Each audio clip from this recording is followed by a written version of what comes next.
উপরেটা নিচেটা যদি সমান হয় তাহলে মান হবে এক। মানবে 1 সমান হয় যদি যেমন যদি 1 1 2 2 3 3 4 4 তাহলে 1 1 আর যদি 1 2 বা 2 3 বা 2 বা 1 5 আচ্ছা এইটা একটা যোগীতি প্রথা। যোগীতি প্রথাটা নেই এই যে সামেশন আমরা দেখি না, এটা মানে কি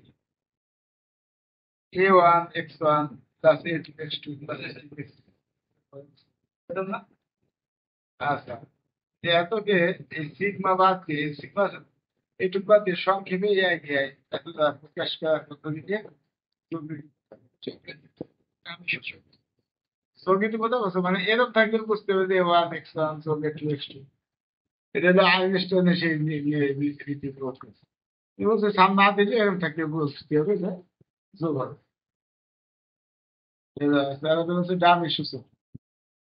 দেখলেন যে সূচক কোনো পদে একাধিকবার আসে বা পুনরাবৃত্ত হয় তাকে ডামি সূচক বলে। যেমন ধরেন এআই এক্স এ নয় এ নয় আই নেই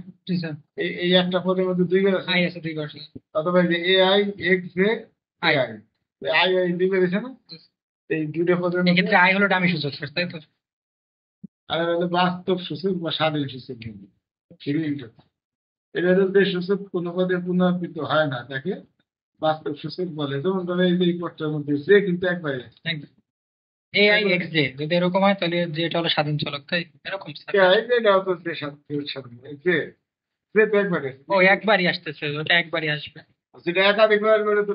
দামি সূচক আর যেটা একাধিকবার না আসবে সেটা হলো বাস্তব স্বাধীন সূচক।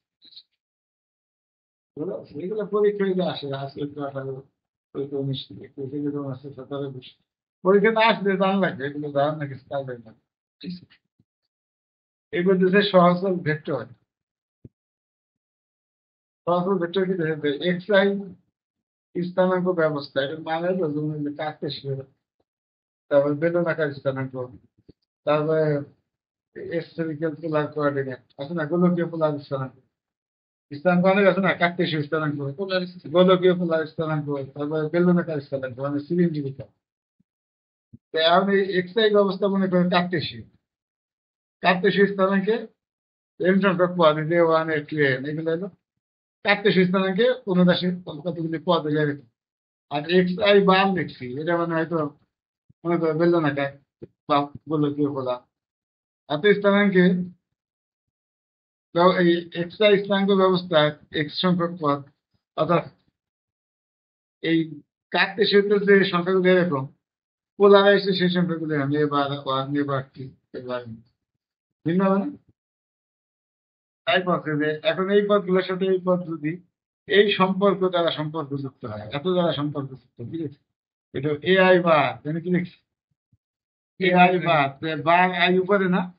বলি যে x del x bar i উপরে এই বার আই উপরে এখানে বার আই উপরে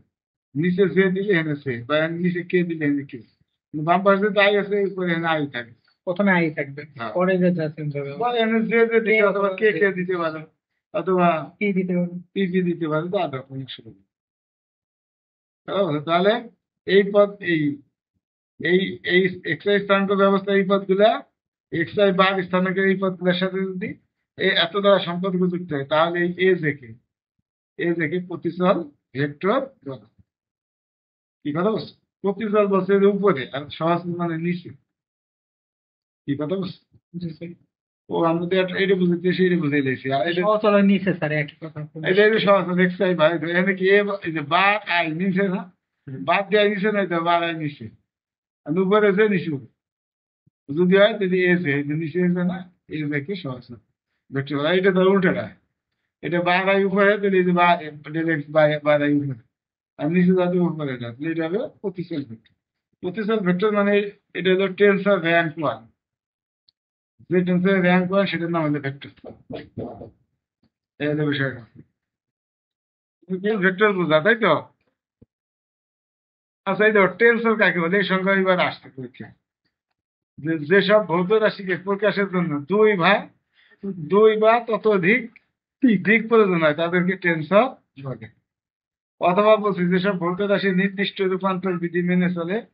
তাদেরকে টেন্সর বলে। এই যে রূপান্তর বিধি এটার নাম রূপান্তর কন্ট্রাভেরিয়েন্ট আর কোভেরিয়েন্ট অথবা ভেক্টর রাশিমালার সাধারণীকরণকে বা সাধারণীকরণকে টেন্সর বলে। তিন ধরনের সংখ্যা। তো তোমরা প্রথম সংখ্যাটাই পরীক্ষায় দেখো, কারণ হলো দুই বা ততোধিক দিক মানে কি ভেক্টর রাশি তো প্রকাশের একটা দিক, আর টেন্সর হলো দিক একাধিক। একাধিক মানে কি, যে ধরে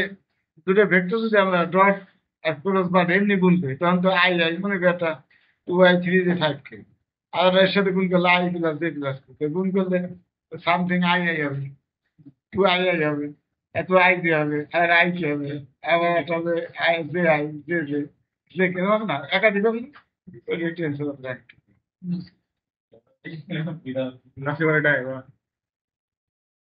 তুমি টেন্সর বুঝছো? দাও দাও, টেন্সর বুঝছো কিনা বিষয়টা, যে একাধিক দিক লাগবে, দুই বা তত দিক অথবা একাধিক, যেমন ভেক্টর রাশির মানও দিক লাগে না,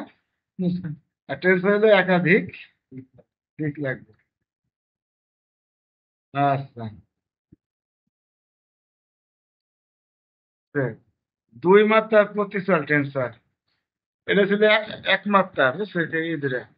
এবার দুই মাত্রার প্রতিচল টেন্সর দেখেন, এখানে বলছে এক্সআই স্থানাঙ্ক ব্যবস্থায় এন স্কোয়ার সংখ্যক পদ, আমি করতে পারি এন স্কোয়ার কেমনে, রাত কত আছে, এটা দিয়ে দিছি কিন্তু 1 2 3, এটা কিন্তু এই যে A1 বার A2 বার A3 বার, এটার সংখ্যা দেখছি আই ভাই, আই বার মানে সব করা, আর এ যে মানে যে A1 A2 বুঝছো এবার। আর এখানে দিচ্ছি তো দুইটা এ আই জে, আর মনে আই মান 1 থেকে যে প্রথম আমরা এটা কত করতে হবে দেখো না, এক বানানো প্রথমে সারি নিলাম, এটা 1 নিলাম, 1 1 1 2 1 3 1 n, আবার এ, এবার আই মান 2 2 1 2 1 2 2 2 3 এইভাবে যাচ্ছে লাস্ট জানলাম এন ওয়ান এন টু, এবার এন আই মান এন দিলাম এন থ্রি এন এন তো কটা কত, এইদিকে এন এইদিকে এন, এন কটা কত কটা, এইদিকে তিনটা এইদিকে তিন, এদিকে কটা নয় হয় না, তিন তিন না থ্রি স্কোয়ার, এইদিকে এইদিকে তো কত হবে এন স্কোয়ার, এন এই এতগুলো আছে, এই একটা লেভেল এতগুলো লেভেল। এখানে লিখছি আমরা যে এই যে কোনো বহুতের দুই মাত্রায়, তাহলে এই যে এক্সট্রা স্থানাঙ্ক ব্যবস্থা আগে বুঝে, সেটা মনে করো কার্তেশীয়, কার্তেশীয় স্থানাঙ্কে এনে এন স্কোয়ার সংখ্যক পরে তো, যদি এক্সট্রা বার মানে মনে করো গোলকীয় পোলার স্থানাঙ্ক, এই গোলকীয় পোলার স্থানাঙ্ক ব্যবস্থা এন স্কোয়ার পদ, এটা বাদ দিছে, এটা বাদ ছাড়া এটা বাদ, তাহলে এটা এইগুলোই হবে কিন্তু প্রত্যেকটা বাদ, এবারে তো এবারে সবগুলো বাদ হবে, কি কথা বলছো না, এই সবগুলো মিলে এটা এর সাথে যদি এই তো এখানে বার পি বাদ দিয়ে পি কি উপরে না, এই যে বাদ দিয়ে পি কি উপরে, এই যে বার পি বার কি উপরে, এখন নিচে লিখছি আই জে, এই জায়গা হবে আই জে, যদি আই জে না দিয়ে অন্য কিছু দাও, না আই জে না দিয়ে তুমি তবে পি কি বাদ দিতে, যদি এম এন দাও যদি এত দ্বারা সম্পর্ক যুক্ত হয়, তাহলে এ আই দেখে দুই মাত্রা প্রতিচল টেন্সর, কি কথা বলছো? এবার দুই মাত্রা সহচর টেন্সর এক কি হবে, সংজ্ঞা শুধু শুধু এই আই যে নিচে বসবে, আর এই পি কিউ নিচে বসবে, এই ধর এ পি কিউ নিচে, আর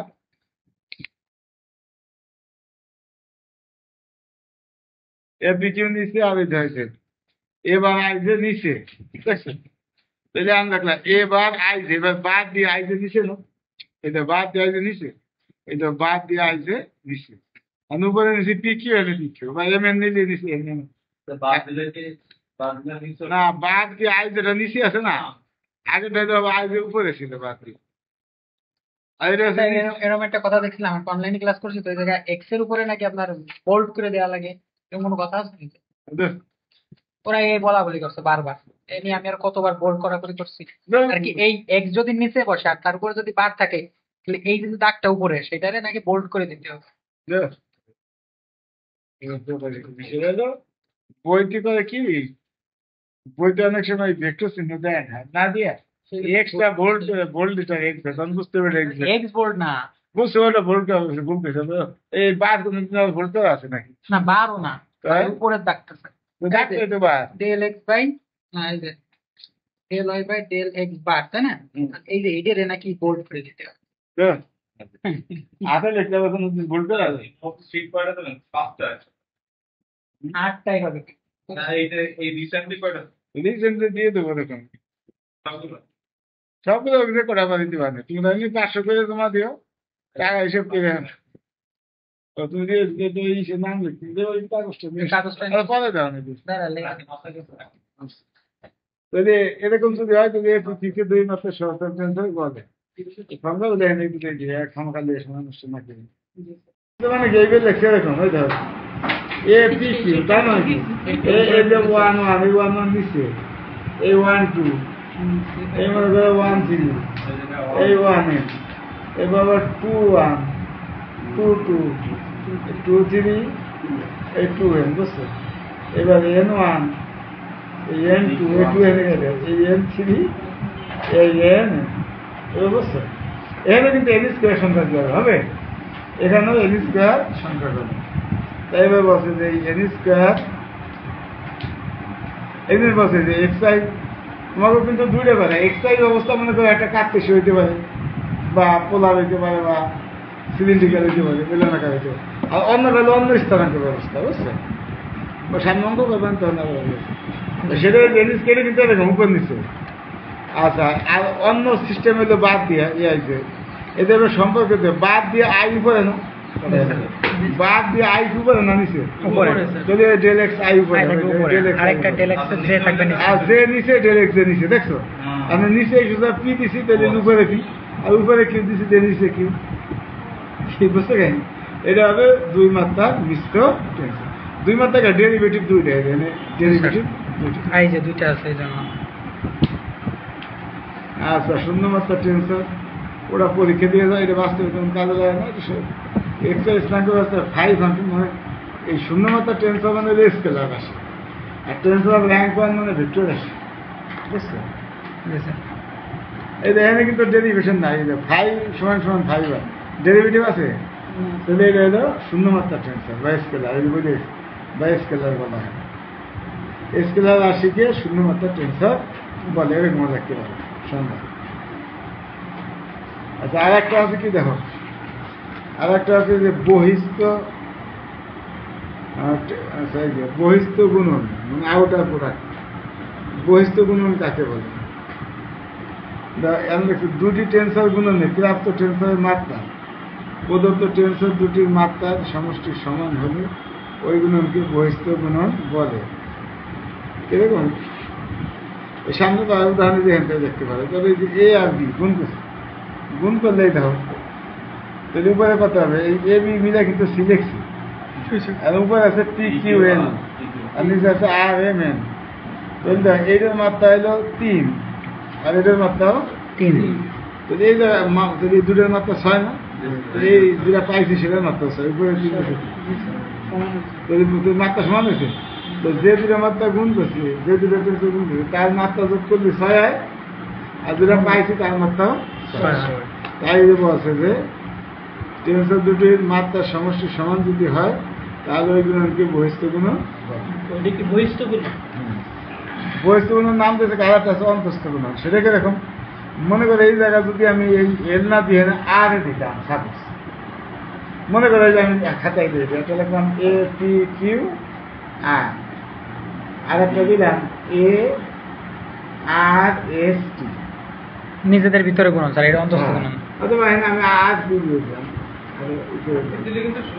পি স্কয়ার হবে সমস্যা কি না এখন সমস্যা আমি এটা সমান আমি আর কিন্তু কাটা যায় বুঝছো আর কাটা যাবে যদি সি হবে উপরে থাকবে আর কাটা গেলে উপরে থাকবে পি স্কয়ার কিউ ও মানে এই পি দিছে এক স্কোয়ার তো নেই না তো যেন আর এস দিই আগে বাদেই করে আর কাটা গেল উপরে থাকবে পি কিউ নিচে থাকবে এস তাহলে এটা কিন্তু সমান নাই এটার মাত্রা ছিল 3 এটার মাত্রা ছিল 6 আর এটার মাত্রা ছিল কত 4 এটা হলো অন্তস্থ গুণন কি এবার বুঝছো তাহলে আচ্ছা এর মধ্যে তো P Q R S T U এখানে যদি নেই গেলে বসো আচ্ছা এখন যদি আর ইউ নেই আর ইউ নিলে এটা হবে পি কিউ ইউ তাহলে এই ক্ষেত্রে কিন্তু মাত্রা ছিল 3 আর এখানে ছিল 4 7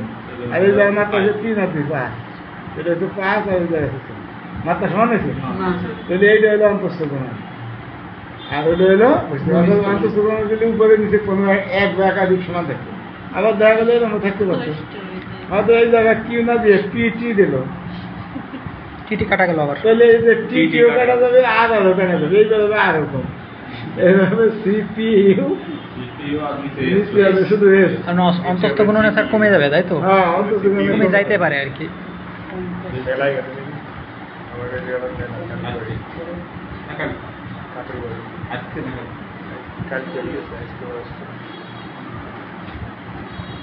বহিস্থ গুণনে সংকোচন প্রয়োগ করে প্রাপ্তটা সংকোচন মানে যে কমে যাবে আর কি সেম সময় অন্তস্থ গুণন বলে আবার বলছে মিশ্র টেন্সের সংকোচন এটা এই যে 22 সালে আসছে এই যে সংখ্যাবেলা আমি কয়েকটা 22 আসছে মিশ্র টেন্সের একটি প্রতিচার সূচক একটি সহচার সূচক সমান করে যোগ রীতি কোথায় যোগ করাকে সংকোচন সংকোচন নয় যে এরকম কাটাকাটি করে কম হয়ে যায় এই অন্তস্থ গুণনের মাধ্যমে সংকোচন হয় বুঝছো সংকোচন যেন হবে সেটা অন্তস্থ গুণন হবে গুণফলটা হবে লাগবে অন্তস্থ গুণন আর একটা বলছে ভাগ ফল বিধি এটা এটা এই যে আমি খাতা দেখছি তো 23 সালে আসছে ভাগ ওই সংখ্যা তারা নিশ্চয়ই নেই এই ভাগ ফল বিধি 23 সালেও আসছে যেটা যেটা আসছে সেটা মার্ক করা হয়নি স্যার 23 সালে সংক্ষিপ্ত দিইনি বোর্ড কোশ্চেন দিই কারণ না ওগুলো রিপিটে তো 2 সময়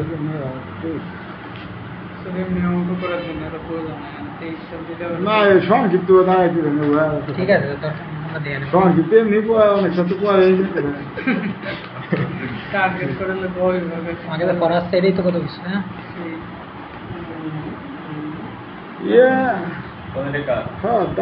টাকা দিয়ে দেখো তোমাকে তাড়াতাড়ি শিখ দিতে হবে তাহলে সংক্ষিপ্ত খুঁজতে দেন ঠিক আছে এটা ম্যাক্সিমাম লাগতে পারে না ভুল লাগছে আবার আমি দেখলাম খাতা দেওয়া নাকি 10 লাগছে সংক্ষিপ্ত এক্স এর সাথে একটু ওভার টেন্সর অন্তস্থ গুণন যদি একটা টেন্সর হয় তাহলে এক্স নিজেও একটি টেন্সর এই বিধিকে ভাগফল বিধি বলে এক্স এর সাথে একটি ওভার টেন্সর অন্তস্থ মানে এক্স এর সাথে একটি যে কোনো একটা টেন্সর অন্তস্থ গুণ বলে অন্তস্থ বুঝো মানে ওই যে 5 মিনিট টেনশন হবে তাহলে সেই কুমানের পরে যদি টেন্সর হয় তাহলে এক্স নিজেও টেন্সর হবে কারণ কি কুমানের পরে যদি টেন্সর হয়েছে তাহলে এই প্রত্যেকটা টেন্সর আলাদা আলাদা তাছাড়া কি হওয়া সম্ভব অর্থাৎ এই কারণে বলছে তাহলে এক্স নিজে একটা টেন্সর হবে তাহলে এই বিধিটারই ভাগফল বিধি কোনটা ও না এটা হচ্ছে হলো কোশিয়েন্ট ল ককারে কো কোশিয়েন্ট এটা হচ্ছে আমাদের কোশিয়েন্ট কি বুঝেছে আর কোশ্চেন তো এটা ভিন্ন এবার হচ্ছে প্রতিসম টেন্সর এটা একদম সোজাই দাও কোনো টেন্সরে দুটি প্রতিচল অথবা সহচল সূচক বিনিময় করলে যদি টেন্সরের মান অপরিবর্তিত থাকে অর্থাৎ টেন্সরের মানে পরিবর্তন না হয় তবে তাকে প্রতিসম টেন্সর বলে এই ভাই প্রতিসম টেন্সর কি অর্থাৎ মনে করে এই যে এ আই জে যদি এ জে আই হয় তাহলে আই তো চেঞ্জ করছে না মাইনাস মানে এই যে প্রতিচল মানে যেটা কিন্তু প্রতিচল সূচক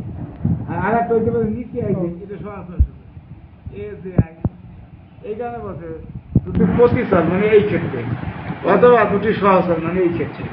সূচক বিনিময় করলে সূচক বিনিময় করছে আই ডিসিজের জায়গা আই ডিসিজের জায়গা আর জে ডিসি আই জায়গা ঠিক আছে এই অথবা এই যে বিনিময় করলে মানে আই যে পরিবর্তন আই জায়গা যে যাবে যে জায়গায় বিনিময় করলে টেন্সর মানে সমান লেখে না কি পরিবর্তন হচ্ছে যদি পরিবর্তন না হয় তাহলে সেটাকে বলে কি প্রতিসম টেন্সর বা সিমেট্রিক আর একটা হচ্ছে এক্সকিউ সিমেট্রিক বা বিপত্তিসম সেটা হচ্ছে মাইনাস তাহলে এটার সংখ্যা হলো দুটি সহচল অথবা দুটি প্রতিচল সূচক বিনিময় করলে যদি টেন্সরের মান পরিবর্তন হয়ে যায় বা টেন্সরের চিহ্নের পরিবর্তন হয় তাহলে সেটা হবে বা টেনশন ঋণাত্মক হয়ে যাবে তাহলে সেটা হলো হবে বুঝছো এই যে বিপত্তি সময় যেটা সেটাই বিনিময় করলে যদি টেন্সরের চিহ্নের পরিবর্তন ঘটে যদি যে কোনো জায়গায় মাইনাস দিয়েছিল মাইনাস না দিলে প্রতি সময় মাইনাস দিলে বিপত্তি সময় তবে তাকে বিপত্তি সময় টেন্সর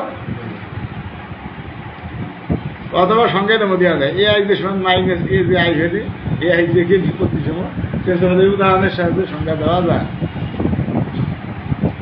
এই যে একটা প্রশ্ন আছে আই যে এর মান নির্ণয় করা সংক্ষিপ্ত ভিতরে তৈরির জন্য আচ্ছা দেখো এই দেখো খেয়াল করো এই যে একটা প্রশ্ন করছি আই এর মান নির্ণয় করো আই মানে কি যে এই যে আইনস্টাইন সামেশন কনভেনশন বুঝলাম না এই যে সামেশন